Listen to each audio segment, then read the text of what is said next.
இத்தனை நாளாக வெஸ்டர்ன் மீடியாவுக்கு நம்மக்கிட்ட என்ன சொல்லிக்கிட்டு இருந்தாங்க, இஸ்ரேலோட ஏர் டிஃபென்ஸ் சிஸ்டம் ஒரு அசைக்க முடியாத கோட்டைன்னு சொன்னாங்க. அயன்டோம், ஆரோ3 இதெல்லாம் மாதிரி ஒரு கூட உள்ள நுழைய முடியாதுன்னு பில்டப் கொடுத்தாங்க.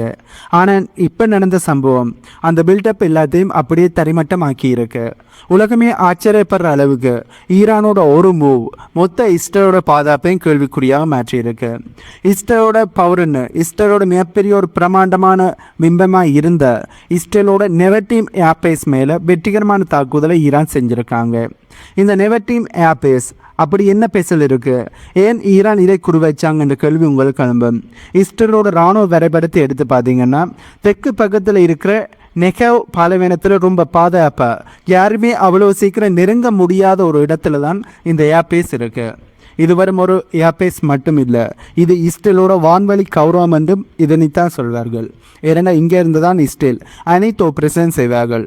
இஸ்ரேலை எடுத்து பார்த்தால் வரலாற்றில் இஸ்ரேலை ஒரு ஏர் சுபமேசி இருக்கிற நாடுன்னு தான் சொல்வார்கள். இஸ்ரேல் நினைக்கிற நேரம் எந்த ஒரு நாட்டு மீதும் ஏர் ஸ்ட்ரைக் பண்ணுவார்கள். அந்த அளவுக்கு மிகப்பெரிய ஏர்போர்ஸை வச்சிருக்கிறார்கள், நிறைய பைட்டி ஜெட்டை வச்சிருக்கிறார்கள், அதுவும் அட்வான்ஸான பைட்டி ஜெட்டை வச்சிருக்கிறார்கள். அதுலேயும் குறிப்பாக இந்த நேரத்தையும் ஏர்பேஸில் தான் அதனைத்துமே இருக்கின்ற மாதிரி இஸ்ரேலை பற்றி ஒரு மிகப்பெரிய ஒரு பிம்பத்தை உருவாக்கி இருந்தார்கள். ஆகவே இஸ்ரேலோட ஏர் சுப்பீரியாரிட்டி, ஏர் டாமினன்ட்னு சொன்னாலே இஸ்ரேலோட இந்த நேரத்தையும் ஏர்பேஸ் தான் எல்லாருக்குமே ஞாபகம் வரும். இந்த ஏர்பேஸ் மேலே தான் இப்போ ஈரான் வெற்றிகரமான துல்லியமான தாக்குதலை ஈஸியாக செஞ்சுருக்காங்க. அமெரிக்கா கிட்ட இருந்து பல $1 பில்லியன் செலவு பண்ணி வாங்கின அமெரிக்காவோட ரொம்ப அட்வான்ஸான F-35 ஸ்டெல்த் ஃபைட்டர் ஜெட் எல்லாம் இங்கே தான் பறக்குது. அதாவது இந்த இராணுவ தளம் ஏர்பேஸில் இருந்து தான் டேக் அப் ஆகும். இந்த அட்வான்ஸான ஃபைட்டர் ஜெட் அனைத்துக்குமே இஸ்ரேல் வாங்கின அட்வான்ஸான ஃபைட்டர் ஜெட் அனைத்துக்குமே இந்த ஏர்பேஸ் தான் தாய் வீடு மாதிரி. இந்த விமானங்கள் தான் இஸ்ரேலோட ஒரு ட்ரம் கார்டுன்னு சொல்லப்படுது. ஏனென்றால் இந்த ஃபைட்டர் ஜெட் ஸ்டெல்த் ஃபைட்டர் ஜெட்டை பயன்படுத்தி தான் ஈரானுக்கு பயங்கரமான தாக்குதலை இஸ்ரேல் செய்து கொண்டு இருக்காங்க. இந்த ஸ்டெல்த் விமானங்களை வச்சு தான் ஈரானை முடக்கலாம் என்பதுதான் நெத்தன்யாஹுவோட பிளானாக இருந்துச்சு. ஆனால் இந்த ஸ்டெல்த் ஃபைட்டர் ஜெட் நிறுத்தப்படுகின்ற இடத்துல தான் ஈரான் வெற்றிகரமான தாக்குதலை செஞ்சுருக்காங்க. இந்த ஏர்பேஸினுடைய பாதுகாப்பு எப்படி இருந்தது என்பதை நாங்கள் முதல்ல பார்க்கணும். உலகத்தில் ரொம்ப அட்வான்ஸான இன்டகிரேட்டட் மிசைல் டிஃபென்ஸ் சிஸ்டம் இந்த ஏர்பேஸை சுற்றி இருக்குது. அயன்டோமில் இருந்து ஆரோ டிஃபென்ஸ் சிஸ்டம் வரைக்கும் ஒரு பெரிய ஒரு வேலையே இதனை பாதுகாப்பதற்காண்டி போடப்பட்டது. இஸ்ரேலோட திமிர் எப்படி இருந்ததுண்டா, இந்த பேஸில் இருக்கிற ஒரு கேங்கர் மேலே கூட ஒரு சின்ன கீறல் கூட விழாது என்பதுதான் இஸ்ரேலோட ஓவரான கான்ஃபிடென்ட்டாக இருந்துச்சு, அவங்களோட நம்பிக்கையாக இருந்தது. ஆனால் இப்போ நடந்த சம்பவம் அந்த நம்பிக்கையை சுக்குநூறாக உடைச்சிருக்கு என்பதுதான் உண்மை. ஈரானோட ஒவ்வொரு மிசைல்களும் வரிசையில் வந்து இந்த ஏர்பேஸில் விழுது. அந்த பாதுகாப்பு கவசங்கள் எல்லாம் அந்த மிசைல்களை தடுக்க முடியாமல் வரும் வேடிக்கையை பார்த்து கொண்டு இருந்தது என்பதுதான் உண்மை. வானத்தில் இருந்து விழுந்த ஒவ்வொரு மிசைல்களும் அந்த பேஸோட ரொம்ப முக்கியமான பகுதியில் துல்லியமாக தாக்கி அழிச்சிருக்கு. அதுவும் டார்கெட்டை கச்சிதமாக தாக்கியிருக்குன்னு தான் சொல்லணும். யோசிச்சு பாருங்க, பாலைவனத்தில் ஒழிச்சு வச்சிருக்கேன், உலகத்தோட பெஸ்ட்டான ரேடார் எல்லாமே சுற்றி இருக்குன்னு சொன்ன இடத்துல இன்னைக்கு குண்டு விழுந்து வடித்து அதனைத்துமே சுக்குநூறாக சிதறி இருக்கு. இதுவரும் ஒரு ஏர்பேஸ் மேலே நடந்த அட்டாக் மட்டும் இல்லை, இஸ்ரேலோட யாராலையும் எங்களை தொட முடியாதுங்கிற அந்த கர்வத்து மேலே விழுந்த பலத்த அடியாகத்தான் பார்க்கப்படுது. மேற்கத்திய நாடுகள் கொடுத்த பணமும் டெக்னாலஜியும் ஈரானோட இந்த சாதாரணமான ஒரு பிளானுக்கு முன்னாடி நிற்க முடியாமல் தோற்றுப்போன தருணம் தான் இதுவாக இருக்கு. ஆகவே அமெரிக்காவோட ஏர் டிஃபென்ஸ் சிஸ்டங்களும் இஸ்ரேலோட டெக்னாலஜியும் அமெரிக்காவோட அட்வான்ஸான ஃபைட்டர் ஜெட்டும் ஈரானோட சின்ன பிளானுக்கு முன்னாடி நிற்க முடியாமல் துவம்சமாகி இருக்கு என்பதுதான் உண்மை. மிசைல்கள் வந்து விழுந்தது சரி, ஆனால் இதால் எவ்வளவு நஷ்டம் ஏற்பட்டிருக்கு என்ற கேள்வி உங்களுக்கு எழும்பும். இப்போ வெளியாகி இருக்கிற தகவலின்படி அங்கு நிறுத்தப்பட்டிருந்த கிட்டத்தட்ட ஒரு 15 F-35 ஸ்டெல்த் ஃபைட்டர் ஜெட் ஈரானோட மிசைல் வீச்சில் மொத்தமாக தரைமட்டம் ஆகிடுச்சுன்னு சொல்லப்படுது. அந்த 15 அப்படிங்கிற நம்பர் சாதாரணமான விஷயம் இல்லை. கொஞ்சம் யோசிச்சு பாருங்கள், ஒவ்வொரு F-35 ஃபைட்டர் ஜெட்டினுடைய விலையுமே 80 இருந்து 100 மில்லியன் அமெரிக்க டாலர்ஸ். இது வரும் பணத்தோட மதிப்பு மட்டும் இல்லை, இஸ்ரேலோட ஒட்டுமொத்த வான்வழி ஆதிக்கமே, அதாவது ஏர் சுப்பீரியாரிட்டியே இந்த விமானங்களில் தான் தங்கி இருந்துச்சு. இந்த விமானங்கள் இஸ்ரேல்கிட்ட இருக்கும் வரையும் தான் இஸ்ரேலோட ஏர் சுப்பீரியாரிட்டி ரொம்ப பலமாக இருக்கும். அப்படி இந்த விமானங்கள் இல்லாட்டி இஸ்ரேலோட ஏர் சுப்பீரியாரிட்டி இல்லாத ஒரு நோமலான நாடாக மாறிடுவார்கள். இந்த F-35 ஃபைட்டர் ஜெட் அப்படிங்கிறது ஒரு சாதாரணமான வார்த்தை இல்லை, இது ஒரு சாதாரணமான ஃபைட்டர் ஜெட்டும் இல்லை, இது ஒரு ஸ்டெல்த் ஃபைட்டர் ஜெட். அதாவது எதிரி நாட்டோட ரேடாரில் சிக்காமல் உள்ளே புகுந்து குண்டு போட்டுட்டு வர்ற அளவுக்கு அமெரிக்கா உருவாக்கின ஒரு அற்புதமான படிப்பு தான் இந்த F-35 ஃபைட்டர் ஜெட். அட்வான்ஸான படிப்பு தான் இந்த F-35 ஃபைட்டர் ஜெட். ஆனால் இந்த F-35 ஃபைட்டர் ஜெட்டையே ஈரான் சுட்டு வீழ்த்தி இருக்கிறார்கள். அது மட்டும் இல்லாமல் இது நிலை நிறுத்தப்பட்டிருந்த இடத்திலேயே வெற்றிகரமான தாக்குதலை நடத்தி அதுவும் 1-2 இல்லை 15 F-35 ஃபைட்டர் ஜெட்டை ஈரான் தரைமட்டமாக்கி இருப்பது அமெரிக்காவுக்கு மட்டுமில்லை இஸ்ரேலுக்கும் பேரிழப்பாக பார்க்கப்படுது. இஸ்ரேல் தரப்புலேருந்து இந்த F-35 ஃபைட்டர் ஜெட்டை பயன்படுத்தி தான் ஈரானுக்குள்ள தாக்குதலை நடத்துகிறார்கள்.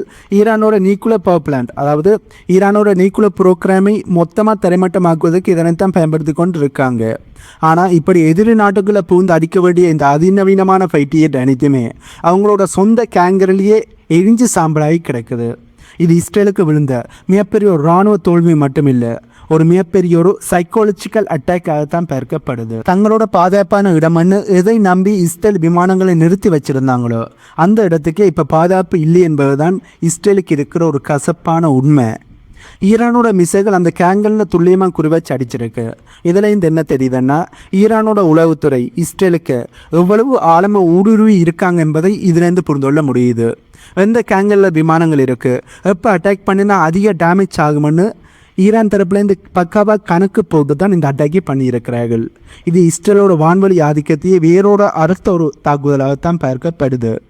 இனிமே வான்வழியில் நாங்கள் தான் கெத்துன்னு சொல்லிக்கிட்டு இருந்த அந்த திமிருக்கு இன்னைக்கு ஒரு மிகப்பெரிய ஒரு முற்றுப்புள்ளியை ஈரான் தரப்புலேருந்து வச்சிருக்கிறார்கள்.